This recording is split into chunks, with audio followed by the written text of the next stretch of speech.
Hi guys, welcome back. We shall now be talking regarding primary biliary cholangitis and compare that with PSC, that is primary sclerosing cholangitis. Let us begin by describing why do you have primary biliary cholangitis, and it is an autoimmune disorder caused by an antibody by the name of AMA, anti-mitochondrial antibody. I have seen a lot of doctors confusing anti-mitochondrial antibody with anti-microsomal antibody. Antimicrosomal, I hope you recall from the thyroid topic, is related to Hashimoto's thyroiditis. Now, what this antibody will do is it will cause damage to the biliary pathways inside the liver. It is an intrahepatic process. Primary sclerosing cholangitis (PSC) will involve whole of the biliary tree, whereas primary biliary cholangitis, which will result in primary biliary cirrhosis subsequently. You see, older the books were using PBC as a term, but now primary biliary cirrhosis as a term, but now they are highlighting the term primary biliary cholangitis, which is a precursor to primary biliary cirrhosis. So the antibodies are the villain here. They are gonna mainly attack the cholangiocytes, which are the cells which are lining the biliary radicals. Therefore, there is inflammation of the same. The damage to the same results in two things. Initially, there is cholestasis, so features of obstructive jaundice will occur in the patient, and subsequently, as the liver damage is progressive, there would be a cirrhosis occurring in the patient. Usually, first is micronodular cirrhosis, which is more common, though both micro and macronodular variety of cirrhosis has been documented. In the MCQ, micronodular should be given as a first answer. So let us now talk about clinical features of this disease. The first and the foremost reason of the most common symptom of this patient, which is very non-specific and causes error of judgment initially on the part of any doctor, would be presence of fatigue. The second symptom that will come in this patient will be pruritus. The reason for this pruritus is because due to the cholestasis component in the biliary radicals inside the liver getting attacked, so bile salts cannot be excreted, so bile salts will accumulate in the body and they will contribute to extensive pruritus. Though you might misdiagnose him initially as case of scabies, or you might think that he is having allergy to some kind of food intake, but you will soon realize the fact that the pruritus part of this patient is gradually increasing, and you will notice lichenification, or you will also notice hyperpigmentation of the skin because this guy keeps on scratching all the time. And then the next symptom to develop would be icterus or jaundice. Normal serum bilirubin is less than 1 milligram percent. Jaundice appears when serum bilirubin is more than 2 milligram percent. So progressive jaundice will develop in this patient as more of the liver parenchyma gets damaged in this particular patient, and specifically the part that is affected is the biliary radicals. The additional features that could be present in these patients could be that of decompensated cirrhosis.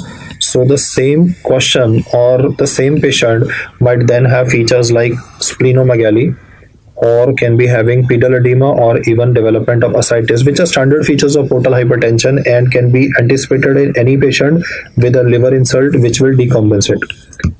Additional features which are present in these patients are hyperpigmentation of the skin, presence of xanthomas or xanthelasmas, that is because of defective cholesterol transport which is associated with this disorder. Xanthomas and xanthelasmas can be seen anywhere in the body, but usually commonly seen around the eyelids of these patients. Another feature which is worth remembering is development of steatorrhea, which will result in deficiency of fat-soluble vitamins in these patients. You see, vitamin A, D, E, K manifestations can occur in a patient.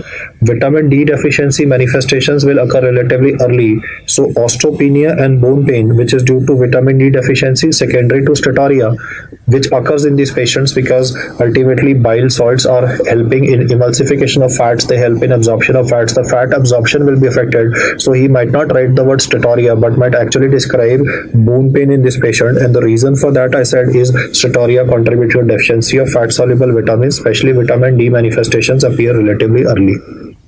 Let's now look at what will be the workup of these patients.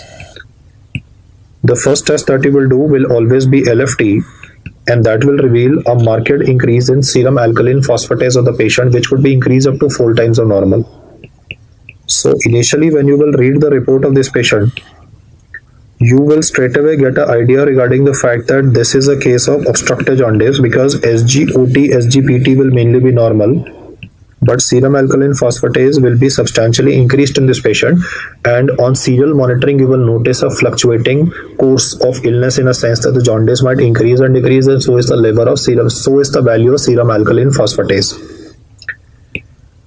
Since it's an autoimmune process, you would be writing anti-nuclear antibody as well as anti-mitochondrial antibody for these patients. It is anti-mitochondrial antibody that will be positive, but anti-nuclear antibody will be negative in these patients, obviously because this disease is not related to or is not a part of autoimmune hepatitis spectrum. Another test that can be required or can be done in these patients is prothrombin time. That's again a standard feature of liver damage, since I've explained to you that factor 7 is the shortest half-life. So in almost every liver damage MCQ, you will notice that prothrombin time or international normalized ratio derangement will also be present. Since these patients will have a splenomegaly, there can also be development of hypersplenism. What do you mean by hypersplenism? Is that the spleen will now start destroying the cells like RBCs, WBCs and platelets. So therefore, there is a possibility that features of hypersplenism in the form of less hemoglobin, decreased TLC, and decreased platelet count of these patients can also be described in the question. All the three manifestations that I've described before you are due to, I would put it like this, increase appetite of the spleen. The spleen became bigger in this patient due to portal hypertension, and then the appetite of the spleen has increased. So for treatment of these patients of primary biliary cholangitis, the first and the foremost drug to be answered is UDCA, that is ursodeoxycholic acid. Why we are using UDCA is because, one, we want to cause elevation of the symptom profile of the patient, and simultaneously this will also slow the progression of the disease. I can here draw a parallel.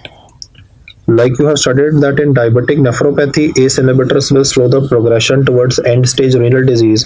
Here UDCA given in primary biliary cholangitis slows the progression towards development of primary biliary cirrhosis.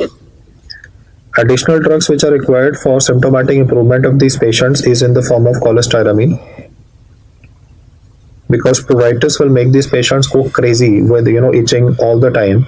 So you will have to give support with antihistaminics. If they're not working, you might even have to use naltrexone.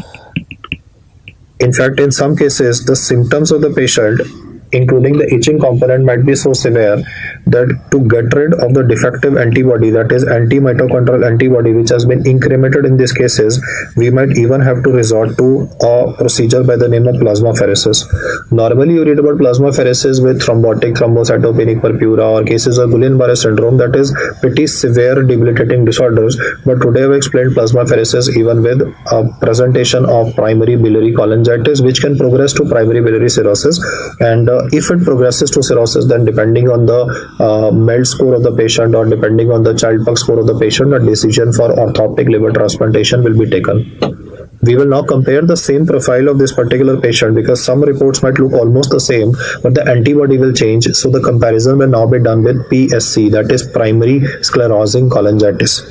The highlight of primary sclerosing cholangitis is that the entire biliary tree is involved in this condition. Both the intrahepatic component and the extrahepatic component is damaged, and therefore if you will do a ERCP in the patient, you will be able to visualize the structures which are very characteristically identified in extrahepatic component.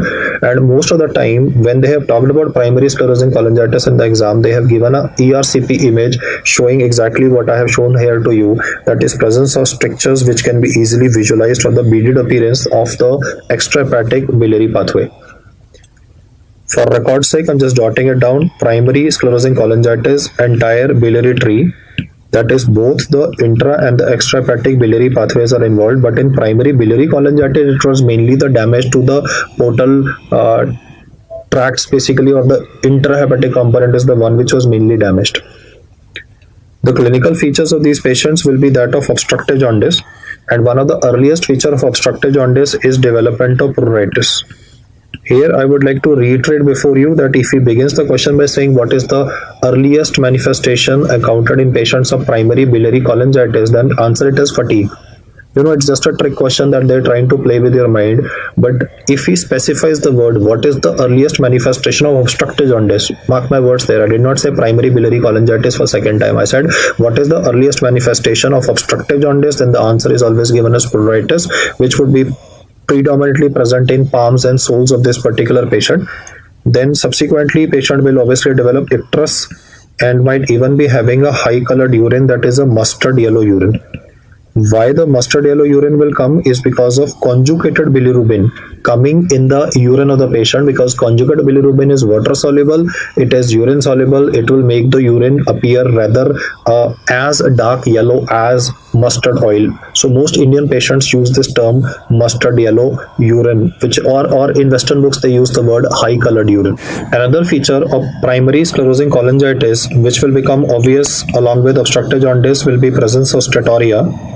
This is because bile salts are not available, and bile salts are important for digestion of fat, emulsification of fat. So steatorrhea component in the form of bulky, foul, greasy stools can be described in the question, or he can describe deficiency of fat soluble vitamins, that is ADEK. Out of ADEK, vitamin D deficiency, the patient can feel bone pain, so that's why bone pain as a symptom can be described in this question as well. For workup of these patients, imaging is the investigation of choice, though obviously we will go by the protocol. So we will first do a LFT, which will show an increase in the value of serum alkaline phosphatase by about 4 times. Since the liver is damaged, the value of albumin can be given to be lesser, globulin can be given to be increased, prothrombin time will increase. So all the features of liver damage will be written in the question, and he will try to waste your time in the question by describing a lengthy list of investigations which are standard for any liver disease, as you would have noticed by this particular point of time. Now comes the core issue. I want you to remember the percentages also. 65% of total cases of primary sclerosing cholangitis are associated with antibody by the name of p-ANCA, and 50% of cases of primary sclerosing cholangitis might also be having an inflammatory bowel disease in the form of ulcerative colitis. These percentages are important in a sense that they've been asked in MCQs, they've swapped the information, so we'll just revise them again.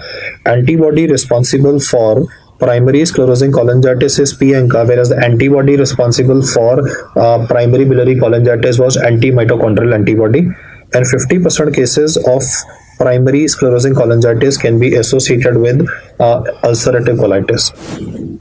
Therefore, what is happening in this disease is damage to the biliary pathways. You can notice that there is a beaded appearance of both the intra as well as the extrahepatic pathways in this particular case. Therefore, the investigation choice for this condition should be answered as MRCP. If that is not in the choices, we can answer a more invasive test by the name of ERCP. Mainly in image-based questions, they will ask you regarding, or they will give you an image of ERCP only. And what are you gonna notice is one beaded appearance of both the intra and the extrahepatic pathways. Strictures might be visualized in a sense that the dye is not going in upward direction. So wherever there is a stricture, the proximal part will slightly get dilated. That is why the beaded appearance is because wherever there is a stricture, the proximal part is relatively dilated. For treatment of primary sclerosing cholangitis, we will be using endoscopic dilatation of the biliary pathways, the extrahepatic ones. Please appreciate that PBC is a disease which is located only in the liver, but PSC will be having both an intra as well as an extrahepatic component. For treatment of these patients, UDCA as a common weapon remains the same, though UDCA has not been shown to slow the progression of primary sclerosing cholangitis. Endoscopic dilatation, as I have highlighted multiple times, is one of the important MCQ statements to be remembered. And last but not the least, if these patients will go into decompensated cirrhosis, then we will plan an orthoptic liver transplantation for the patient. So this is a quick comparison between PBC and PSC. Just get the antibodies right for this and a couple of other allied findings. Otherwise, this is a relatively simple topic, and a perfect score in the questions is expected from you, especially with respect to the comparison of these two topics. Thank you so much for listening.